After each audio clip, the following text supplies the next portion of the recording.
قرآن بتاتا ہے وَإِذَا الْمَوْءُودَةُ سُئِلَتْ بِأَيِّ ذَنبٍ قُتِلَتْ، قبروں میں گڑی ہوئی بچیاں اٹھائی جائیں گی، اللہ کی عدالت ہوگی، ان کے ظالم باپ کٹہرے میں کھڑے ہوں گے، اللہ ان بچیوں سے پوچھے گا بِأَيِّ ذَنبٍ قُتِلَتْ، تمہیں قتل کیوں کیا گیا؟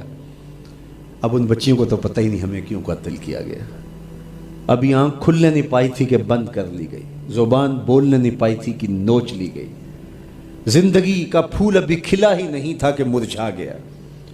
انہیں تو پتہ ہی نہیں ہمارے ظالم باپوں نے یہ قیامت کیوں اٹھائی، یہ غضب کیوں توڑا، ہمارے معصوم دامن پہ کون سا داغ دیکھا کہ ہمارے ظالم باپوں نے ہماری زندگی نوچ لی۔ کہتے ہیں گڑھا کھودتے تھے، تاریخ پڑھیں، دل آج بھی خون کے آنسو روتا ہے، اور گڑھا کھود کر کے اس میں کھلونے رکھتے اور بچی وہاں بیٹھ جاتی اور کھلونوں سے کھیلنے لگتی، اور وہ اوپر سے ریت ڈالتے، اور وہ بچی پہلے پہل تو اس کو کھیل سمجھتی اور وہ اس کھیل میں خود شریک ہوتی، لیکن جب اس کے کندھوں سے اوپر تک ریت بڑھتی اور اس کی سانس دبنے لگتی، پھر اسے سمجھ آتی یہ کہانی کوئی اور ہے، پھر وہ معصوم اور ننھے ہاتھ جوڑ کے اپنے باپ سے زندگی کی بھیک مانگتی، لیکن ظالم سفاک باپ ریت ڈالتا اور یوں اس کی سسکیاں، اس کی آہیں، اس کی چیخیں، اس کے آنسو اس ریت میں دب جاتے، اور اس معصوم ننھی چڑیا کے لیے نہ کوئی موم بتیاں جلانے والے تھے، نہ کوئی اس کے لیے احتجاج کرنے والے تھے، اور نہ کوئی اس کی FIR کٹتی تھی۔ باپ کو بھی داد ملتی، ماں کو بھی داد ملتی، معاشرہ سفاک اس پہ ماتم کرنے کی بجائے اس پہ خوشیوں کا اظہار کرتا۔ پہلی آواز پورے عرب میں جو اٹھی اور بلند ہوئی وہ میرے حضور کی تھی، بیٹیوں کو قتل کرنے والوں سن لو، میری فاطمہ میرے جگر کا ٹکڑا ہے، یہ پہلی آواز تھی۔ یہ صرف کلمہ محبت ہی نہیں ہے، اس ظالمانہ سماج کے خلاف جو ہے وہ علم جہاد میرے حضور نے بلند کیا، میری بیٹی میرے جگر کا ٹکڑا ہے، اور کہا جو دو بیٹیاں، دو بہنیں اللہ کی رضا کے لیے پروان چڑھائے اور ان کا نکاح کر دے، قیامت کے دن وہ یوں میرے نیڑے ہوگا جس طرح یہ دو انگلیاں کری۔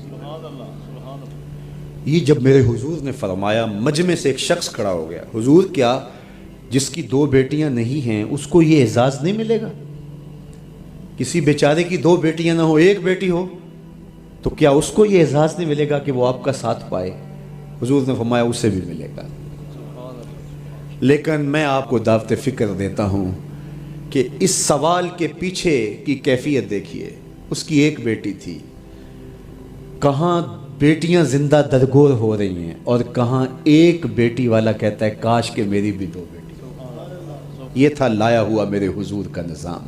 بیٹیوں والے فخر کرنے لگے کہ ہماری بیٹیاں، یہ ہماری بخشش کی ضمانت ہوگی، دو بیٹیوں کا نکاح کر لو، بخشش کی ضمانت۔ یہ بات درست ہے، اس کو ہمیں کھلے دل سے قبول کرنا چاہیے کہ ہم مسلمان ہونے کے باوجود ان قدروں کو اختیار نہ کر سکے جو ہمارے آقا نے ہمیں دی۔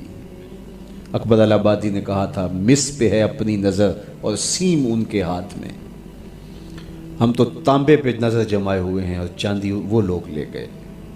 اقدار عالیہ، رویوں کی خوبصورتی، قوانین کی بالادستی اور زندگی کا بہت سارا جمال وہ ہم سے چھین کے لے گئے۔ یہ خزانہ ہمارا تھا، لیکن صاحب جام اسی کا جو بڑھ کے تھام لے، جو بھی محنت کرے۔ ایک وہ زمانہ بھی تھا کہ شارلمان اس کے لارڈز ابھی دستخط کرنے کی مشق سے گزر رہے تھے، ابن حزم کے قلم سے 1000 کتابیں نکل چکی تھی۔ وہ زمانہ بھی ہم نے دیکھا جب پیرس میں کیچڑ تھا اور بغداد عروس البلاد کہلاتا تھا۔ ہم نے وہ دور بھی دیکھا ہے جب وہ سواد آشنا بھی نہیں تھے، حرف آشنا بھی نہیں تھے، اور ہمارے منجم ستاروں پہ کمندے ڈالتے تھے۔ جب ہم محنت کرتے، خدائے زندہ زندوں کا خدا ہے، یہ اس کا اصول ہے، یہ اس کا ضابطہ ہے، لیکن جب ہم جو ہیں وہ پیچھے آ گئے تو انہوں نے آگے بڑھ کر جام تھام لیا۔ یہ بات میں ضرور کہوں گا، خیر کی قدریں جہاں بھی ہیں، کسی کفر کے معاشرے میں بھی ہیں، لیکن وہ پھوٹتی میرے حضور کے قدموں سے ہی ہیں۔